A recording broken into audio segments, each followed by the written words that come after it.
राम राम जी दोस्तों। पहली बात तो अपना चैनल ने सब्सक्राइब जरूर से जरूर कर लीजिए और लाइक कर वो मत भूल जो और घंटी को निशान तो जरूर से जरूर दबा ही लीजिए ताकि मेरा हर वीडियो था तक पहुंच पावे।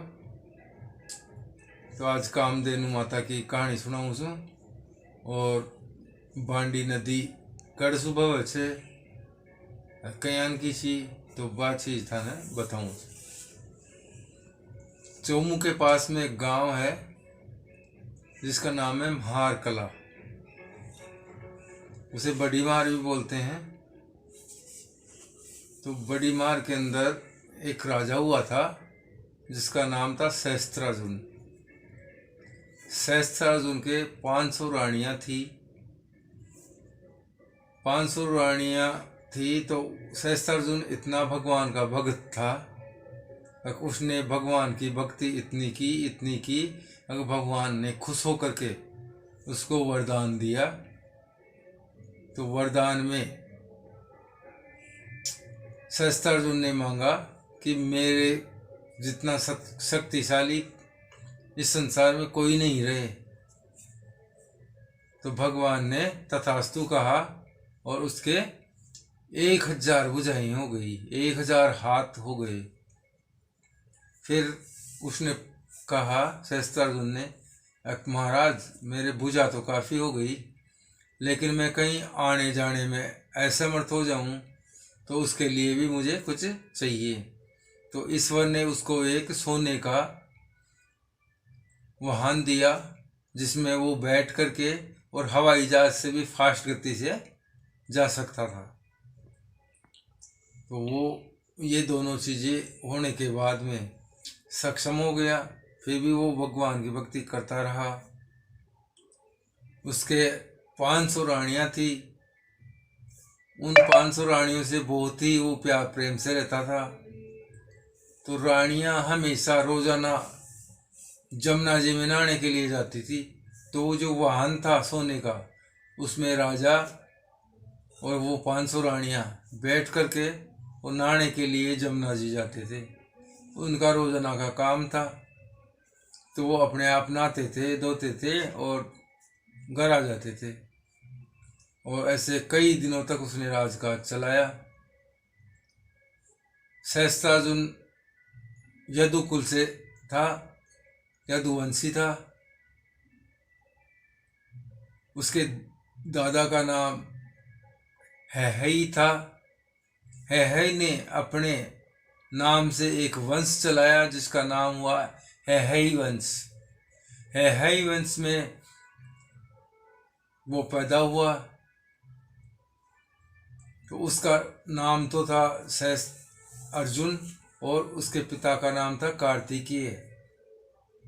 तो कार्तिकेय उसके पिता का नाम और खुद का नाम अर्जुन। तो उसका पूरा नाम फिर सहस्त्रार्जुन पड़ा। तो वो एक दिन क्या हुआ कि वो 500 रानियों ने हट कर लिया, महाराज आप हमें जमुना जी ले जाते हो, हम नहाते हैं, आप भी नहाते हो, आज तो आप अपने हाथों से हमें नहलाओ। तो राजा ने देखा एक रानी को अगर मैं नहला दूंगा तो 499 रानियां नाराज हो जाएगी। 5 को नहला दूंगा तो 495 नाराज हो जाएगी। 200 को नहला दूंगा तो 300 नाराज हो जाएगी। तो उसने अपने दिमाग में सोचा कि सभी रानियों को एक साथ नहला दूं। तो उसने अपनी पूरी 100 भुजाएं, 1000 भुजाएं थी उसके, उनको सबको फैलाया और जमुना जी का सारा जल अपने हाथों में एकत्रित कर लिया। जमुना जी वहां से सूख गई, वहां मिट्टी मिट्टी रही गीली और सारा पानी उसके हाथों में आ गया। अब उधर तो हाथों में पानी आ गया, उधर से राजा रावण जो श्रीलंका का था वो वहां से गुजर रहा था। तो वो गुजर रहा था तो उसने देखा, वो हार थक गया तो वहां पे बैठ गया और वहां जो जमुना जी पानी तो उसके हाथों में हो गया और वो गीली मिट्टी थी वहीं पे शिवलिंग बनाया और वहाँ वो भी शिव जी का भक्त था, तो उसने शिव की आराधना करना स्टार्ट कर दिया, शुरू कर दिया। तो वो शंकर भगवान की भक्ति करने लग गया। उधर तो वो भक्ति में लग जाता है रावण तो, और उधर वो रानियों को नहलाने के लिए सारा पानी रानियों पे जैसे ही डालता है, वैसे ही पूरा का पूरा पानी वापस से यथोस्थान यानी कि अपने जैसे जल का स्तर होता है वैसे पूरी यमुना जी भर गई। तो बताते हैं लोग, वो जब पानी सहस्त्रार्जुन ने रानियों पे डाला तो वो पानी इतना बहा कि उसकी बहाव उस शिवलिंग को और रावण को दोनों को, या सामोद के पास में महार गांव है, वहाँ आकर के पहाड़ है, उन पहाड़ों के मध्य आकर के वो आके रुक गया। अब रुकने के बाद में रावण तो पूजा कर रहा था, उसको चेत हुआ ये मैं कहाँ आ गया।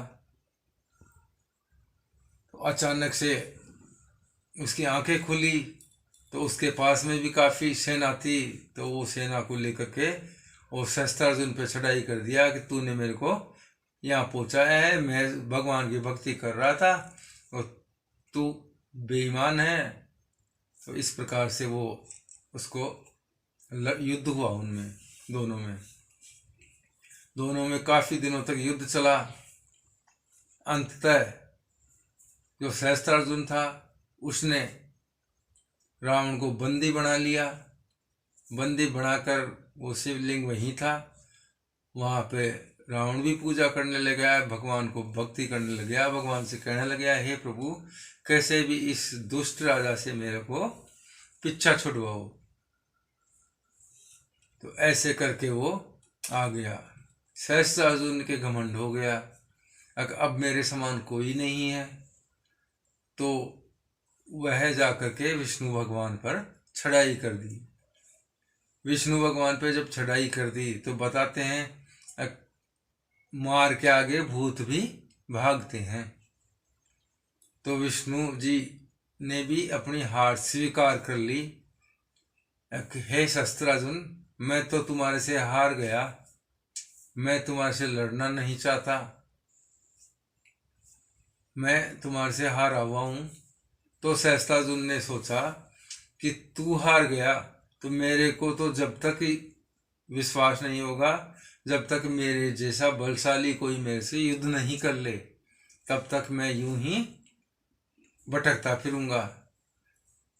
तो विष्णु जी ने बताया कि आपके पास में ही मार से कुछ दूरी पर ग्राम रुंडल है और धौली है, दोनों के बीच में 12 है। 12 के अंदर जमदग्नि ऋषि है, उसका बड़ा पुत्र जिसका नाम है परशुराम। तो परशुराम जी आपसे युद्ध कर सकते हैं, वो आपके बरोबर के वीर हैं, योद्धा हैं। तो बताते हैं कि वो वहाँ से चला, घर आया, घर आते ही पूरी सेना के साथ में यहाँ 12 पे चढ़ाई कर दी। वहाँ पे परशुराम जी तो तपस्या करने के लिए हिमालय गए हुए थे, और उधर ऋषि थे, उनके यहाँ पे आकर के और देखा तो वो उनके साधु भी थे, छोटे साधु, यानी वो ऋषि जमदग्नि और सहस्त्रार्जुन दोनों एक ही जगह ब्याहे थे, उनकी एक ही जगह शादी हुई थी, दोनों बहनें थी, राजा की घरवाली भी और ऋषि जमदग्नि की पत्नी रेणुका भी, दोनों खास बहनें थी। उधर देखा ऋषि ने, जमदग्नि ने, भाई आज तो मेरा बड़ा साधु आया है, कुछ न कुछ इसके लिए खाने का प्रबंध किया जाए। तो उसके पास में कामधेनु गाय माता थी, तो गाय माता थी, तो उस समय उसने गाय माता से को आदेश दिया। गाय माता ने सब जितने भी सेना आई थी उसके लिए और उस राजा के लिए 36 प्रकार के व्यंजन बना दिए। सब ने पेट पर खाया, लेकिन राजा के ये हो गया कि मैं इस गाय को तो मैं मेरे घर ले जाऊं। तो उसने ऋषि को मारा पीटा, अपने छोटे साडू को, और उसको बांध दिया, बंदी बना दिया, और गाय को लेकर के चला गया और महल में चला गया। उधर ऋषि ने सोचा अब क्या हो, तो अपनी घरवाली से कहता है अब तू जा और तेरे बहनों को समझा और उस गाय कामधेनु को लेकर आ। तो उस समय ऋषि जमदग्नि की पत्नी रेणुका अपने जीजाजी जिनका नाम था सहस्त्रार्जुन, उनके पास में यहाँ मार जाती हैं और रिक्वेस्ट करती है, प्रार्थना करती है कि हे जीजाजी, ये गाय आपके काबिल नहीं है, ये हमारी है, हमारे भक्ति से हमें मिली है और आपको कुछ नहीं देगी, और आप हमें इसको वापस कर दो।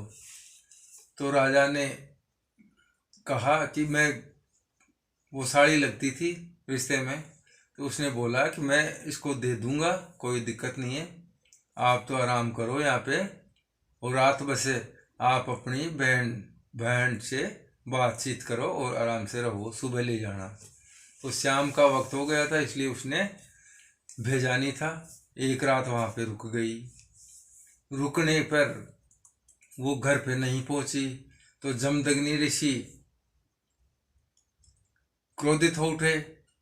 वो भी जाकर बैठ गई, गाय को तो ले ही गया, और रेणुका भी जाकर बैठ गई। तो उसको क्रोध आ गया।